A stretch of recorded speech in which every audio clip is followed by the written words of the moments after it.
శుభోదయం. Wish you happy new year. మీకందరికీ కూడా నూతన సంవత్సర శుభాకాంక్షలు తెలియచేస్తున్నాను. ఈ సంవత్సరం అంతా కూడా మీకును, మీ కుటుంబమునకును, మీ ఉద్యోగమునకును, మీ వ్యాపారములకును దేవుడు ఆశీర్వదించి మహిమకలుగా నడిపించునుగాక.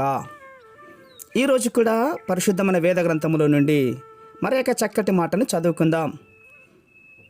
రోమలికి రాసిన పత్రిక 12వ అధ్యాయము 2వ వచనాన్ని నేను చదువుతున్నాను. దయచేసి గమనించమని ప్రభు పేరిట మనవి చేస్తూ ఉన్నాను.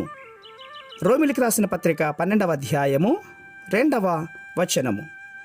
మీరు ఈ లోక మర్యాదను అనుసరింపక ఉత్తమమును అనుకూలమనై ఉన్న దేవుని చిత్తమేదో పరీక్షించి తెలుసుకొనున్నట్లు మీ మనస్సు మారి నూతన మగుట వలన రూపాంతరము పొందుడి. దేవునికి స్తోత్రం కలుగునుగాక. అవును ప్రియులారా, మన మనస్సు మారాలి.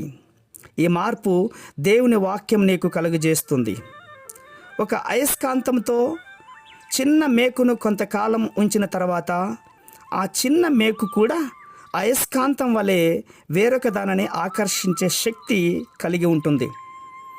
ఆ అయస్కాంతంతో సహవాసం చేయటం వలన ఈ మేకుకు కూడా అయస్కాంత లక్షణాలు దొరికాయి.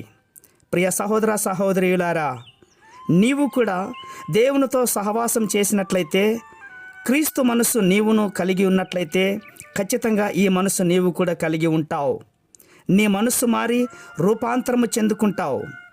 దేవుని యొక్క వాక్యము నీవు చదవటం ద్వారా, ధ్యానించడం ద్వారా నీ హృదయంలో స్వీకరించినప్పుడు నీవు చక్కగా ప్రవర్తించే శక్తి, జ్ఞానము పొందుకుంటావు ప్రియులారా.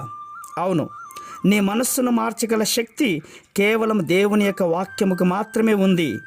మంచి నిర్ణయాలు తీసుకొని నీ ఆత్మీయ జీవితంలో బలపడాలని కోరుకుంటూ ఉన్నాను. కాబట్టి ఈ సంవత్సరం అంతా కూడా మీరు ఆశించిన దానికంటే కూడా, ఊహించిన దానికంటే ఎక్కువగా దేవుడు రెండింతల ఆశీర్వాదం నూతన పరచాలని కోరుకుంటూ ఉన్నాను. కాబట్టి నిన్నటి దినంలో మీరందరూ కూడా చక్కటి వాగ్దానాలు తీసుకొని ఉంటారని నమ్ముచున్నాను. ఆ వాగ్దానాలన్నీ కూడా నెరవేరునట్లుగా దేవుని యొక్క వాక్యంతో పాటు ప్రార్థన పూర్వకంగా ఉండండి.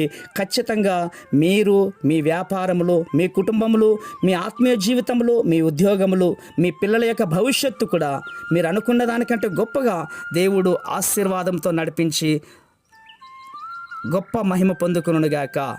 పరలోకమందున్నటువంటి మా ప్రియ పరలోకపు తండ్రి, ఆశీర్వదించినటువంటి ఇక మొట్టమొదటి దినములోనే ప్రభువా, మీరు ఈ లోక మర్యాదను అనుసరించొద్దు అని మాకు హెచ్చరించారు నాయన. మేము నూతనముగా జీవించే మనసు మాకు దయచేయండి. ఈ మాటలు వింటున్నటువంటి వారందరికీ ప్రభువా తండ్రి, నూతన శక్తి, నూతన బలము, నూతన జ్ఞానము, నూతన ఆయుష్ ఆరోగ్యాలతో నడిపిస్తారని విశ్వాసముగా నమ్ముచు చిన్న ప్రార్థనను మా రక్షకుడిని యేసయ్య నామమున బట్టి అడిగి వేడుకొని పొందించున్నాము మా తండ్రి.